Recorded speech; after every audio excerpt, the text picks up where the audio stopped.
Welcome to New York's Divine Channel. You can have it all.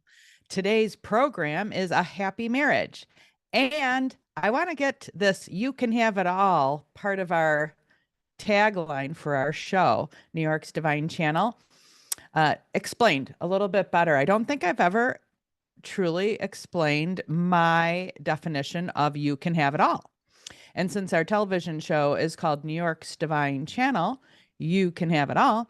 I am going to do that as we open up for our happy marriage show, which I am very excited to be doing this topic today.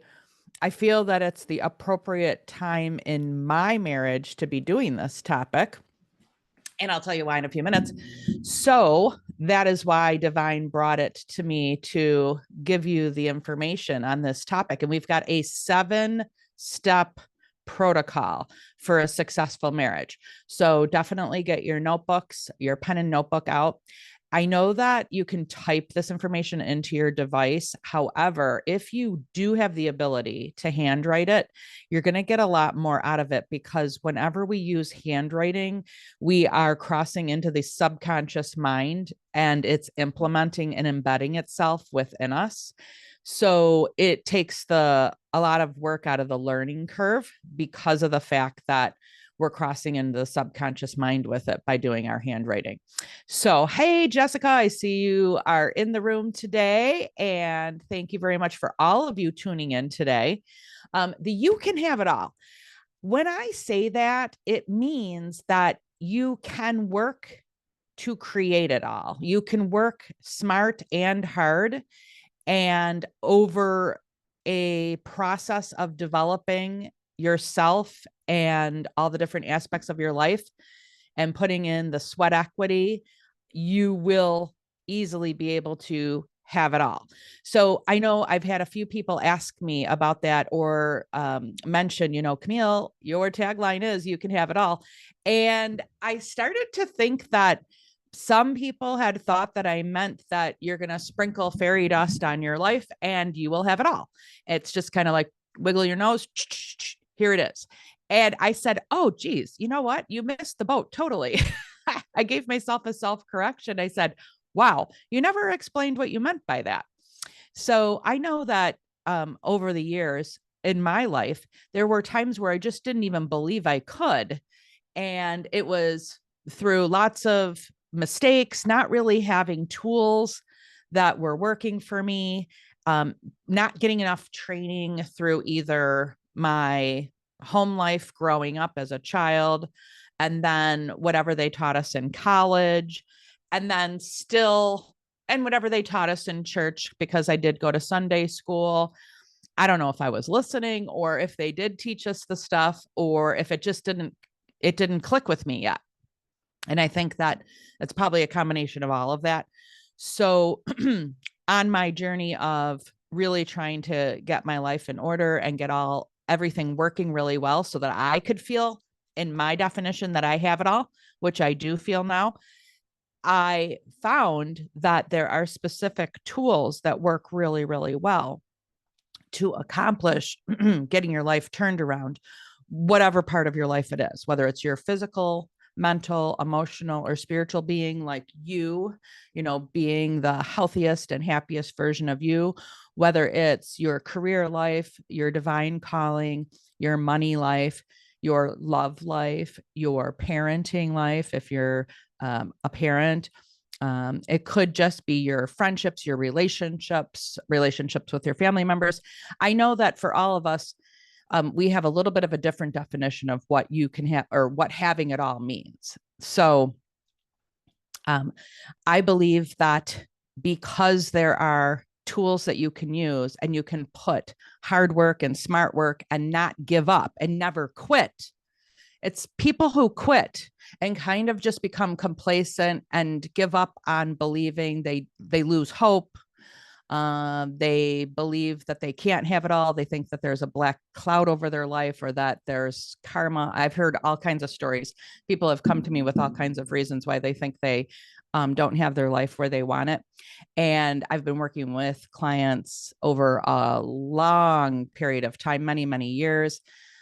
specifically in my private practice for 15 years strongly, even though for 37 years I've been working with clients, always intending to help them, always intending to allow them to open up to their gifts and abilities, their internal and external greatness, always having the intention to empower people.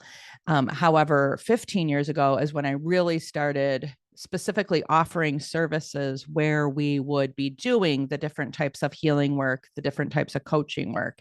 And over the 15 years of working full time, at least 40 hours a week, in my business, because I say, you can do healing work part time. You shouldn't do much more than 25 hours a week of healing work. You can still do other work. You can do marketing work, you can do paperwork, bookkeeping work, communication.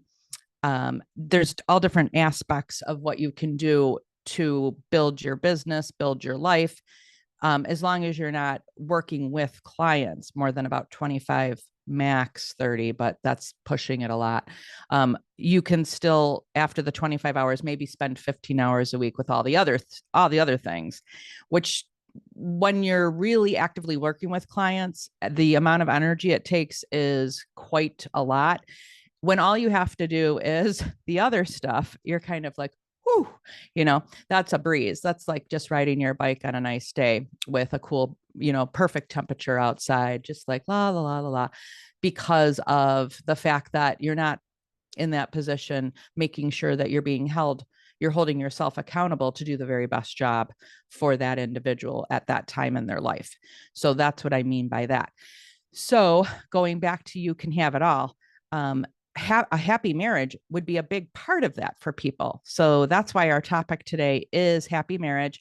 And yes, I am giving you the tools that you can work hard and work smart in order to co-create a happy marriage.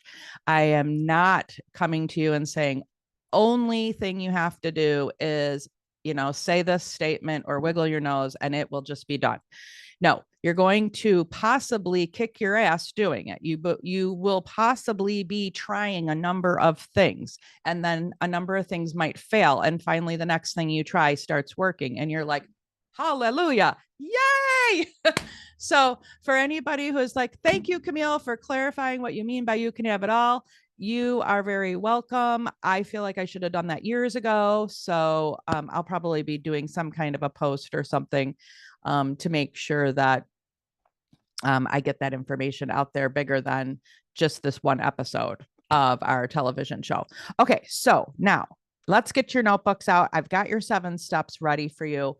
And I have done a lot of meditation, a lot of prayer, a lot of divine channel messages coming in as to making sure that we give you not only the perfect information, if there's such a thing as perfect, but not giving you things that are really not the power players, and making sure we include the things that are the power players, not leaving anything out. So that's why we have 7 steps, which I love the number 7 because it's a spiritual number. It's all about using your spirituality to create success in your life.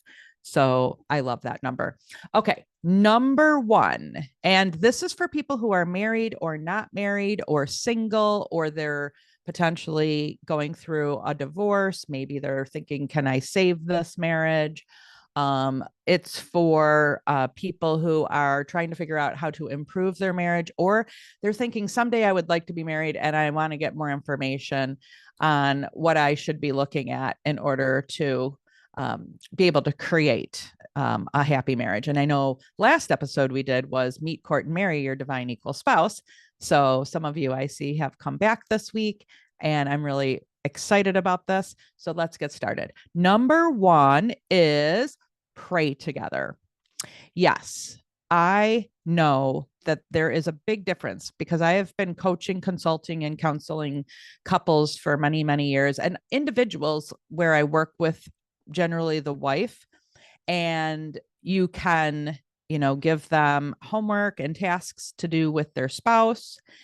And we see a commonality with couples that are doing these 7 things. that are having huge success and happiness in their marriage. So that's why we're going to give you the list in order of maybe priority, but I don't know if you can say that it's exactly in order of priority. They're all super important, but definitely with the praying together as number one. Now, let's just say you have a spouse that you're like, oh, geez, I don't know how I'm going to get this to work. My spouse is not open to that or willing. Well, then start by praying yourself or with your children if you have children.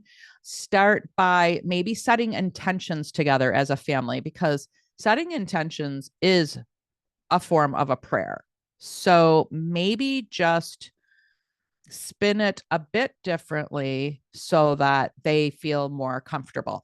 I like lighting a candle, at least one. I mean, we usually have anywhere from 3 to 6 going on at any time. Like right now, there's about 3 of them lit just here in my media studio alone. And I know that there's more in other parts of our home as well. So candles hold intentions. So when set your intentions for the day and then you light your candle, it's holding that intention throughout the day. So it's a part of like holding the prayer. And so praying, when you pray together, it's more about doing a list of gratitudes and speaking things into existence. So let's just say that you as a family is really working on being able to all get along, because maybe right now it's mass chaos in your house and it's not that easy to see everybody really getting along. Maybe you're having a tough time. So what you would start implementing into your prayer is, and of course, how you address God is your own business. So I'm going to tell you how I do it, but if you've got a different way to do it, we're not going to get all crazy about that today or any day, actually, because it's about just having mutual respect for each other and being able to I don't even think agree to disagree is something we need to do either. It's just about just respecting each other's beliefs, right? But for me, I will say thank you, Lord, for our family getting along. Thank you, Lord, for my happy marriage. We love each other. We are easily able to communicate. We're easily able to do all the things that we want to do each day. Thank you, thank you, thank you. Now, potentially when you're saying that, it might be the furthest thing from the truth. You might be lying through your teeth, so to speak, but that's not lying. That's called manifesting. That's called thanking it and putting it forward and thanking it ahead of time so that it becomes your reality. And so those 2 words, I am thankful, I am rich, I am happy, I am confident, I am chosen, I am a healer, I am successful, I am, putting those words, I am. You might not be all of those things right now, but the way to become all those is to put it into motion with your words. Words are so important. That's how you create things. That's how our world was created. God spoke it into existence with words. Words are tools to create physical, mental, emotional, spiritual, social, financial realities, of all realities, anything. It creates anything, words, right? So praying is being able to sit together as a family at dinner time or breakfast time or at bedtime. I know at different stages of when my son was younger versus now when he's older, and in between when he was maybe 9 or 10, you have more time sometimes in the morning before school. Other times it's like, no, bedtime's the only thing that'll work. Dinner time doesn't work so great for us because we got one coming in and one coming out. So you find a time where you can sit together for a few minutes and go through your gratitude list of manifestation of thank you, God, for our healthy and happy life together, our healthy and happy financial situation, our wonderful careers, our ability to pay all of our bills easily and have a ton of money left over.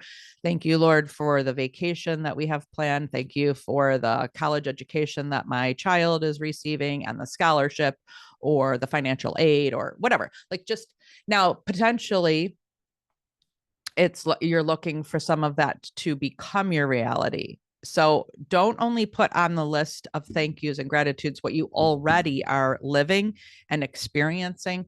Put everything on there that you also want to become your reality, but don't say, please, Lord, send us this. Because first of all, I've tried that many years ago for a long time. I don't know if that's exactly what they taught us in church or in school, but somehow I came out of church and school thinking that that's how you do it, and it wasn't working. But then I took a hypnosis class back in 2015 and became a certified consulting hypnotist, and they taught us how to manifest. So I decided to mix the NLP and hypnosis in with the way that I was praying. Then come to find out that there are a lot of gurus out there who teach how to pray, and apparently that's how they teach it. So I probably just channeled it in when I was really just saying, I'm going to figure this thing out called life. I'm just going to figure this thing out. I'm going to figure this thing out called marriage. I'm going to figure this thing out called motherhood. I'm going to figure this thing out called my divine calling, my business, my career, all those things. And so putting forth research and then trying things. And then if it's not working, trying something different, but give it enough time. If you only try it for a few weeks, you're not really giving it enough time. Anything less than 90 days is not even slightly enough time to see something start percolating and working. And sometimes it works really fast, which is awesome, but you do have to give it time. Okay, so number one, pray together. If you guys can get yourselves all together, great. Number two, play together. Okay, so it doesn't mean that every single thing that you find fun to do, you have to do with your spouse. It just means that you and your spouse, and then potentially your fiance before you get married, or your boyfriend or your girlfriend, when you're courting for marriage, and becoming, what do you call it? What's the word? Exclusive. These days they call it exclusive. So playing together, what we mean is find something that you both like to do together that you consider fun. Playing can be anything. Sometimes I feel like I'm playing when I'm working with a client and we're just really enjoying the work that we're doing together. And it's so much fun that it feels like play. And other times playing means riding my bicycle, or sometimes playing means being at the spa. But then you have to find some things that you can do together as a couple. So what is it? Do you like to play together outside? Could you co-create something? So maybe you don't have something yet, but couples that really are successful and happy have three things that they feel that they could consider playing and having fun that they do together. And one of them might be that they watch a favorite Netflix series together. That might be one play. And then another thing might be an outdoors thing. Maybe they both like golfing, or they both like hiking in the outdoors, or walking along the beach. But you have to have some conversations around it and start figuring it out if you don't already have three things that you love doing together. And as your marriage ebbs and flows and time goes, things can change too. Like maybe there's a period of time in your life where you're really loving playing. I don't know, there's this new game everybody seems to be playing now. Pickleball, is it? I know you guys probably know what I'm talking about, but I hear a lot of clients telling me that they're playing that.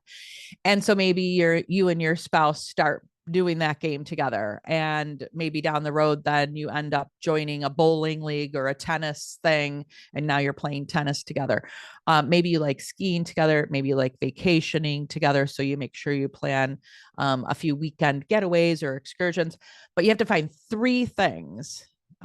Usually if it's just one, it may or may not work. I mean, some couples do just have the one, but it's such a big thing. They do so much of it that works. So you kind of, have to look at this with a little bit of, obviously, there's going to be, this formula can be tweaked a little bit, right?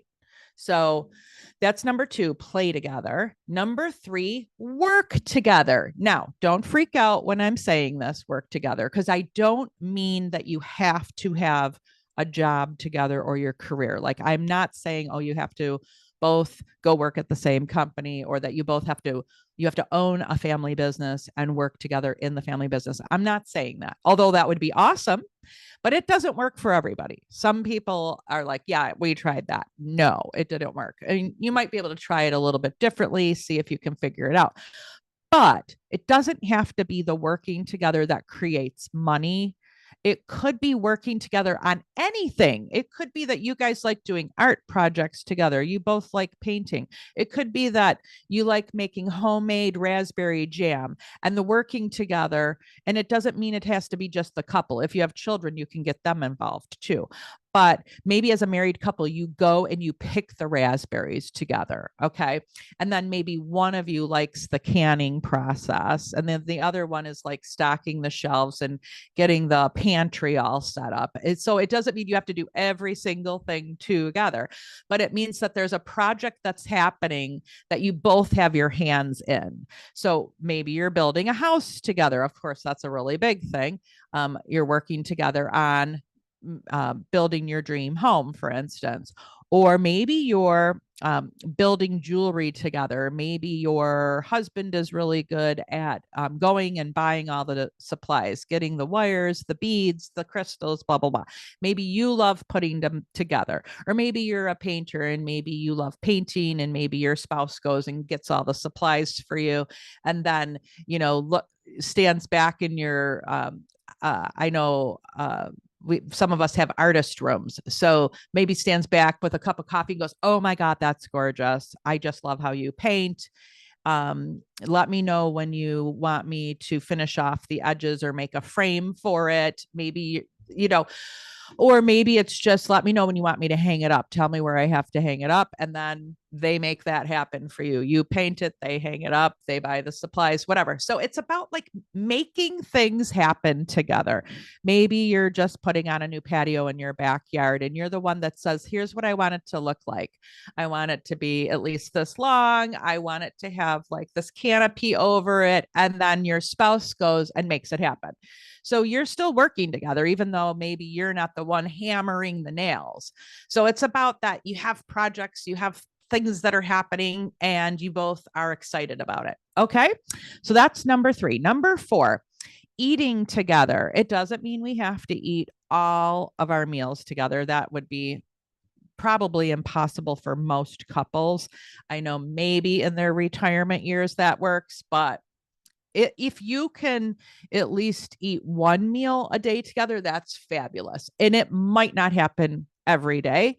Maybe it's just on the weekends, or maybe it's just like Friday nights is pizza night and you guys are going to have a nice family time. And then maybe Saturday night is date night. Okay.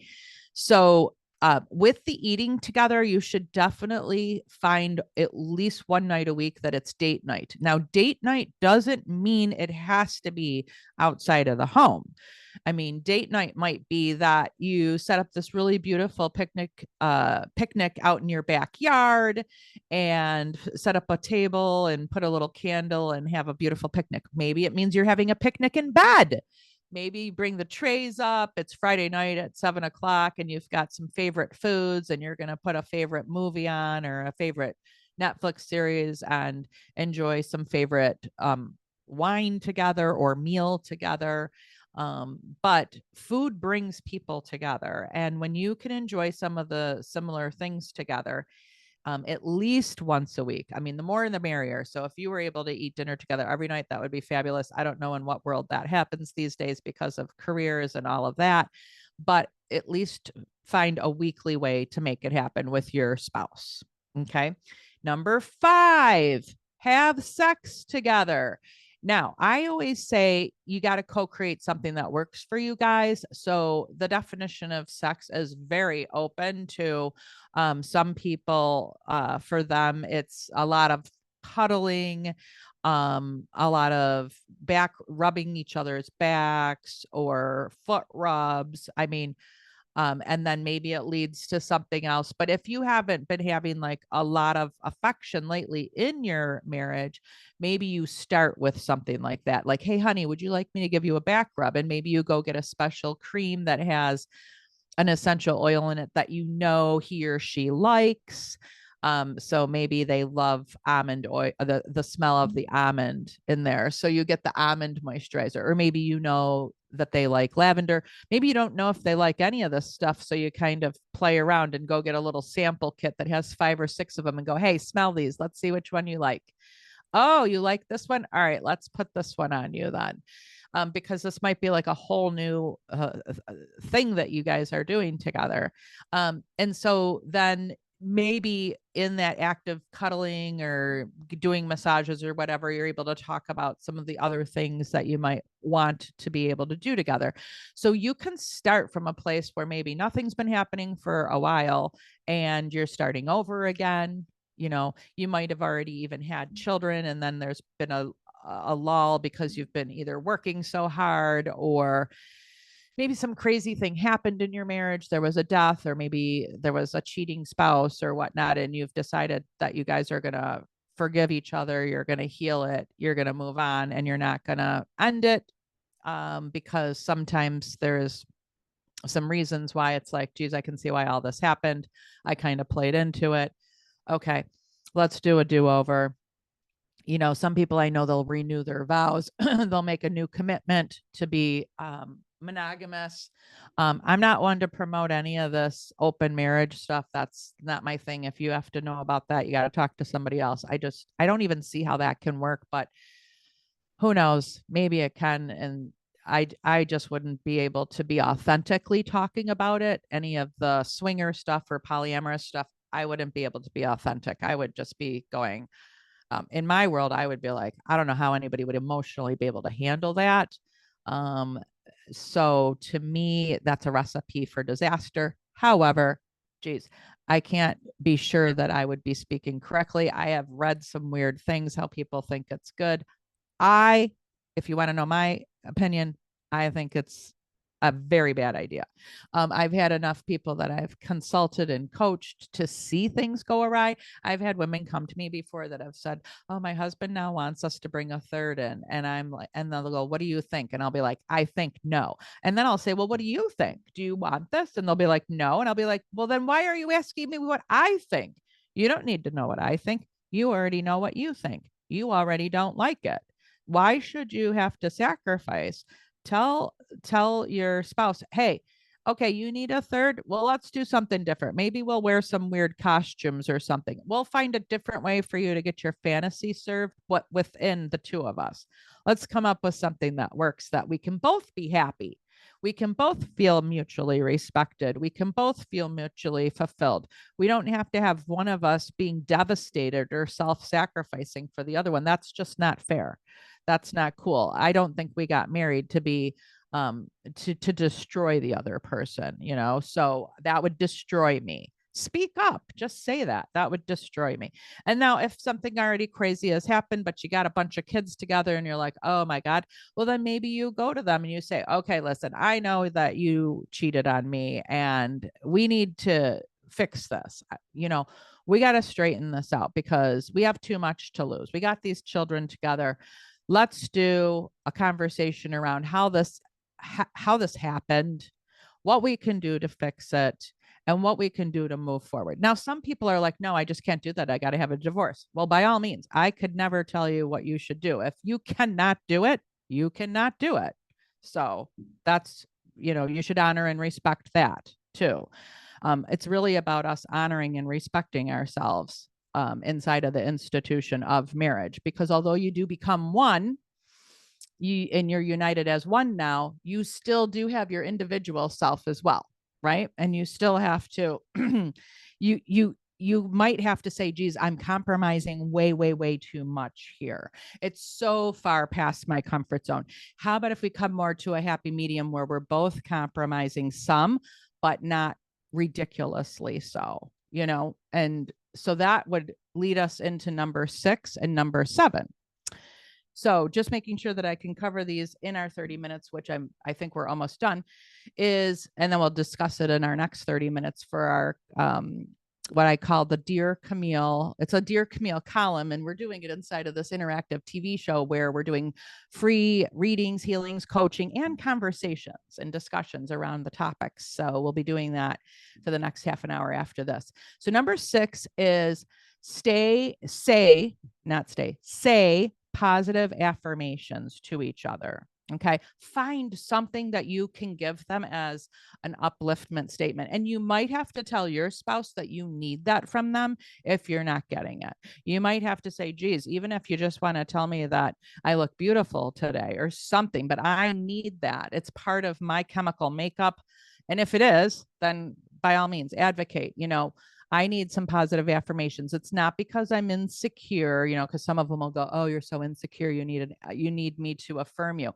No, it's called happy living. It's fun to receive and give positive affirmations, and I'm giving them to you. And I would like the same courtesy. I need them coming back to me as well.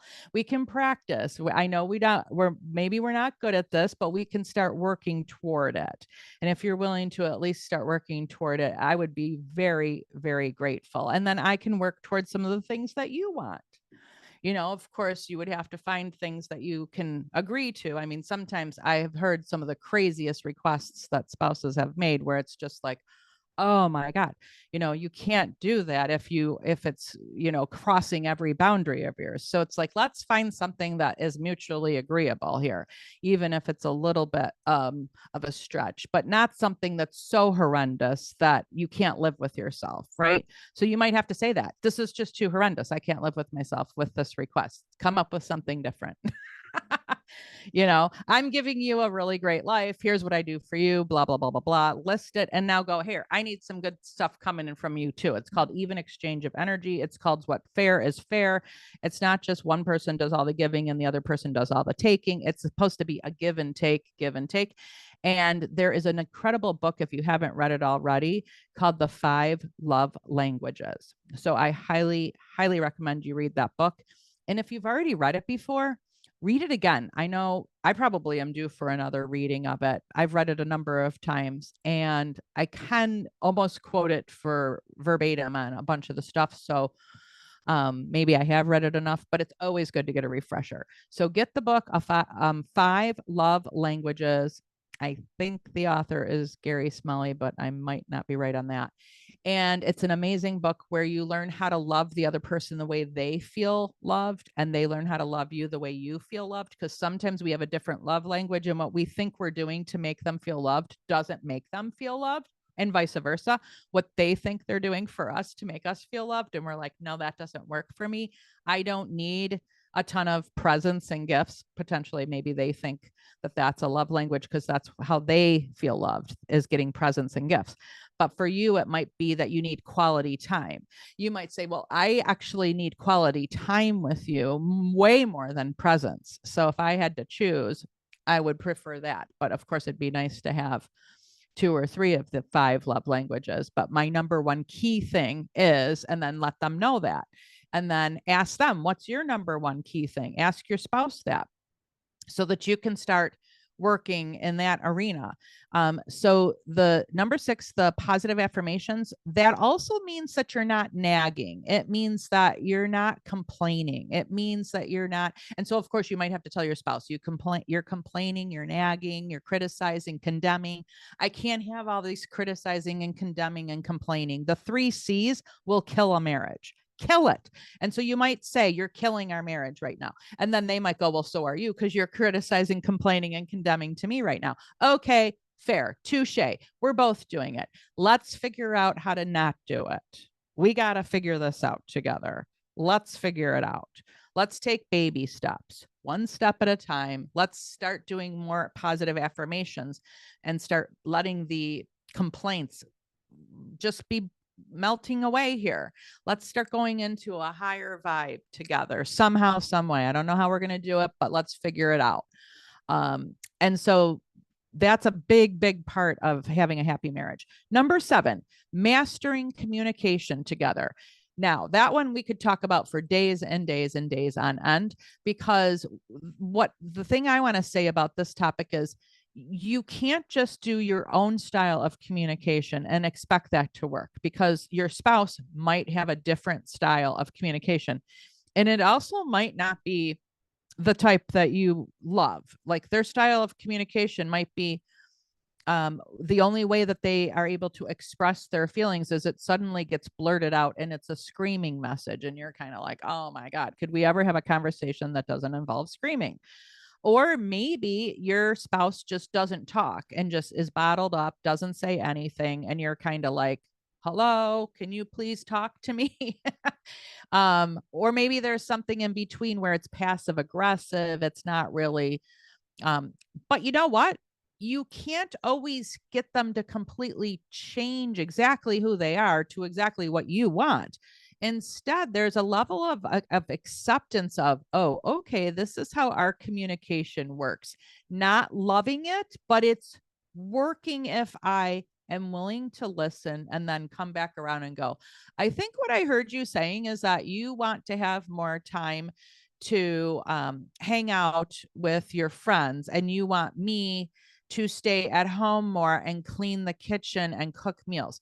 Well, I'm just going to tell you, I'm not cool with that. If you want me at home barefoot and cleaning, and you're going to be out with the people that you want to hang out with, and it's not me, how are we going to have a happy marriage? Okay, let me see here. We're going to have to negotiate some things. Like, I can be okay if you do that one night a week, but you also have to be okay that I'm not going to be cleaning every day and cooking every day. I will clean and cook 3 days a week. 4 days a week, I would like to either go out to eat or order something in or eat leftovers from the food that I ate, the food that I made. I don't need to make a fresh, brand new meal. We can have leftovers for a few days. And then I will only be cooking 3 times during the week. And then we'll have leftovers, plus we'll go out one night a week, something like that. So you kind of have to really communicate. Now, the thing that I find that doesn't work for a lot of people is when the communication style isn't working and you don't like how the other person is communicating, or you're not able to open up and just speak your truth because you're too afraid to be shut down or rejected. And you're too afraid to just basically tell them, listen, shut up and listen to me. Because at some point, you might have to tell them that if they're not willing to let you speak. Okay. You might just have to say, sit down, shut the hell up, and I'm going to speak now, and you're going to listen. I have a marriage license that gives me permission to, at some point, figure out how to get us to communicate where it's two-sided, where not only do I hear you, but you hear me. And so I know that I don't always present things the way you like, but it's the same. You're not always presenting things the way I like, but somehow we're going to figure out how to understand each other. Even if it's not a perfect communication, I know that we can create something that works. And then you might have to go into a space of being accepting that your communication style is a little wonky, but at the end of the day, it mechanically gets the job done, where like you got the messages from them, they got the messages from you, you're both starting to do things about it. Because sometimes you think you had this big blowout and this big fight and you're like, wow, that was a total fail. And then hours later you see your spouse like completely acting differently, and almost like that you had this great conversation because they're acting upon what you were talking about. And you're like, I don't know how that screwed up, or I would like to say effed up. I don't know how that effed up argument worked, but it's working. We're now actually getting along better. And it's like, all right, well, hey, it worked. Maybe we'll work towards some nicer conversations in the future, though. Maybe we don't have to have these arguments, and maybe we could do it more civilized. Hey, we are two mature human beings. Can we act mature in our communication? Which may or may not be possible sometimes, because emotions get strong, they get high. But the thing that I notice is people are afraid of it, and so they shy away, they avoid conflict, they avoid communication because it's not working. Then the marriage falls apart. There's no chance for happiness then. You actually have a better chance at happiness by fighting with them until you can figure out how to communicate better than by just completely retreating and not communicating at all, because you're afraid of a fight, you're afraid of what could happen, you're afraid of a conflict. Now, of course, if you already know that you have a severely abusive spouse and that you know that they could potentially hit you, throw you through the window, okay, we got a whole different problem then. Okay. Now we know that you're at harm's way if you if you even advocate for yourself. Okay, so then we have to start problem solving in a whole different way. There may not be potential for a happy marriage, other than that there might need to be a separation, at least temporarily, while they get and you get counseling. Like your counseling might be, the 12-step method because you're enabling an abuser or an alcoholic or whatnot. And then their help might be that they have to get the trauma release from whatever horrible thing happened to them that's causing them to hurt so much, because people who are hurting hurt others. So that person who's hurting you, or they will if you don't be a mouse in the house and hide in the corner and be quiet and never say anything. That person that's hurting has been hurt before, and they need to have the trauma release. And a lot of the times men don't like to go to counseling. They don't want to seek help. And to a certain extent, they are right that some counselors can make it worse. And that is true. Some marriage counselors can make it worse too. I have noticed that in my personal experience, I had a marriage counselor with my first marriage that ended in divorce. So it did not work. I do know that had we gone to maybe some kind of a life coaching program, it might have worked a heck of a lot better. I've been able to help a lot of clients, because life coaching's attitude is, here's where you are, here's where you want to be. Let's help you guys get there. Counseling is, you're broken and we have to fix you. Sometimes that attitude just doesn't work for people. So consider some alternative kinds of ways that one or both of you could get rehab. And again, you probably both need rehab if stuff is happening, even though your rehab will look different than their rehab, and vice versa, based on whatever's going on with each of you. And it is nice to get it individually, to work on each of you individually, and then see if you can come together and do something together. You might not need it though. If you're getting your individual help, your life coaching, your counseling, your healing work, your trauma release work, whatever it is, the two of you doing it individually might then be able to come together and be able to do the tango better, so to speak, do the dance of marriage together better. So yes, mastering communication it probably should be number one, but whenever a list is put together, the first thing on the list and the last thing on the list are usually the things that grab the most attention. So I know praying together is even more important, because I don't think you have a chance in heck to fix any of this stuff without doing the prayers. And if you can't get the other spouse to pray with you right now, then just start doing it yourself. If you have children, incorporate them if you can. Even if you have to use words like intention setting instead, maybe slowly try to find a way to do it together as a married couple, if at all possible. I know that you, depending on your personality, might say, geez, listen, you know what? We're facing a divorce. If we don't figure this out, let's just do some stuff that we don't really maybe agree on. Let's just try it because we got kids together. We want to have a chance at saving this. And we're going to have to do some things we've never done before, or we haven't done in a long time, in order to get new results that we haven't had in a long time, or if ever. Okay, so thank you so much for showing up for today's show, A Happy Marriage. The next show that we are doing is coming up on the 28th. And the topic that we have, I'm just looking at my list here, is real parenting tips. I'm not even sure if that's the right title for it, because I'm also going to be going through some role playing of different ways that we can work with our children.